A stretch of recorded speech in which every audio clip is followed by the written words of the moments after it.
Untuk menunjukkan kemajuan proses belajar para murid, setiap pendidik wajib membuat laporan hasil belajar atau rapor. Biasanya, ini jadi laporan yang ditunggu-tunggu nih oleh orang tua dan peserta didik. Ibu bapak, masih ingatkah pengalamannya dulu ketika mendapat rapor dari sekolah? Ingat rasa penasaran atau harap-harap cemas melihat nilai akhir yang kita dapatkan? Tapi, apakah hasil belajar cukup hanya disampaikan dalam bentuk nilai angka saja? Apakah angka tersebut sudah cukup menjelaskan ketercapaian peserta didik? Lalu, bagaimana caranya menaruh arti pada angka tersebut? Pada prinsipnya, laporan hasil belajar atau rapor perlu berisi informasi mengenai pencapaian hasil belajar peserta didik. Dalam prinsip asesmen, ada 4 kriteria laporan hasil belajar yang baik, yaitu sederhana dan informatif, memberikan informasi yang bermanfaat, berisi kompetensi yang ingin dicapai, terdapat strategi atau rekomendasi tindak lanjut bagi pendidik, satuan pendidikan, dan orang tua. Menurut ibu bapak, apakah rapor angka saja cukup untuk menggambarkan hasil belajar peserta didik? Jika memperhatikan prinsip asesmen, tentunya rapor angka saja tidak cukup ya. Ibu bapak, jika rapor hanya berupa angka, bagaimana peserta didik dan orang tua mengetahui kompetensi apa saja yang sudah atau belum mereka capai? Lalu apa dong solusinya? Bisa dengan memberikan deskripsi agar memberikan makna pada angka-angka yang ada di rapor. Bagaimana ya cara menyusun deskripsi dalam rapor? Ada 3 cara loh yang bisa dipilih. Yuk, mari kita latihan. Pada video ini, kita akan praktik menyusun deskripsi rapor mata pelajaran IPA atau kimia di fase E. Terdapat 3 cara dalam menyusun deskripsi rapor yang mengacu kepada capaian pembelajaran, alur tujuan pembelajaran, poin-poin penting dari materi yang sudah diberikan. Mari berlatih membuat deskripsi rapor dengan menggunakan cara yang pertama, yaitu berdasarkan capaian pembelajaran. Yuk lihat capaian pembelajaran mapel kimia fase E berikut ini.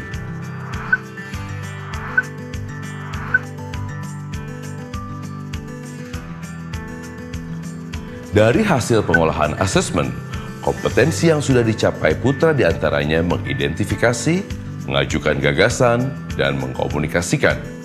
Namun, Putra perlu meningkatkan kompetensi dalam merancang solusi dan mengambil keputusan. Untuk bisa membuat deskripsi yang lebih spesifik, silahkan Bapak Ibu lihat pada dokumen capaian pembelajaran per fase, khususnya di bagian CP per fase berdasarkan elemen.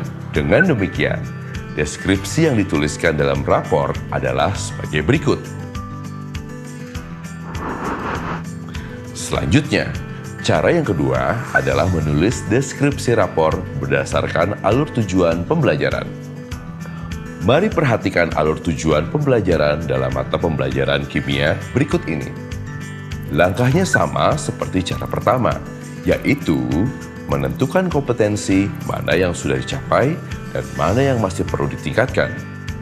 Namun, yang membedakan, yang dianalisa di sini adalah kompetensi yang lebih spesifik berdasarkan ATP.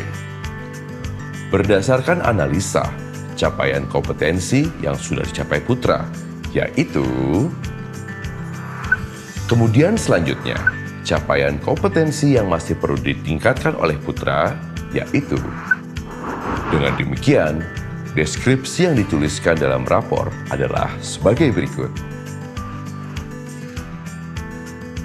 Mari kita berlanjut ke cara yang terakhir, yaitu membuat deskripsi rapor berdasarkan poin penting dari materi yang sudah diberikan. Untuk menuliskan deskripsi rapor menggunakan cara ini, Ibu Bapak bisa melihat data kumpulan pengolahan nilai sumatif yang sudah dilakukan. Berdasarkan data pengolahan nilai, dalam lingkup materi apa Putra mendapatkan nilai tertinggi? Ya, capaian kompetensi tertinggi dapat terlihat pada materi pemanasan global. Selain itu, apakah ada materi lain yang juga menunjukkan hasil yang tinggi? Betul sekali, dalam materi penulisan reaksi kimia, Putra juga mendapat nilai yang tinggi. Selanjutnya, Dalam lingkup materi apa Putra mendapatkan nilai terendah? Ya, dalam lingkup materi mengenai analisa fenomena alam, Putra mendapat nilai terendah. Dengan demikian, deskripsi rapor dapat ditulis sebagai berikut. Bagaimana Ibu Bapak? Apakah sudah siap untuk menulis deskripsi rapor? Setiap satuan pendidikan memiliki kebebasan dalam memilih 3 cara dalam menuliskan deskripsi seperti yang telah dibahas dalam video ini. Tentunya, Ibu Bapak bisa memilih pilihan yang paling mudah untuk diterapkan di satuan pendidikan Ibu Bapak masing-masing. Apapun metode yang Ibu Bapak pilih, prinsipnya tetap sama, yaitu selalu menggunakan kalimat yang positif dan memotivasi peserta didik untuk menjadi lebih baik. Tambahkan umpan balik dari capaian yang telah dicapai anak. Usulkan perbaikan apa yang perlu dilakukan ke depan. Selamat menulis deskripsi rapor Ibu Bapak.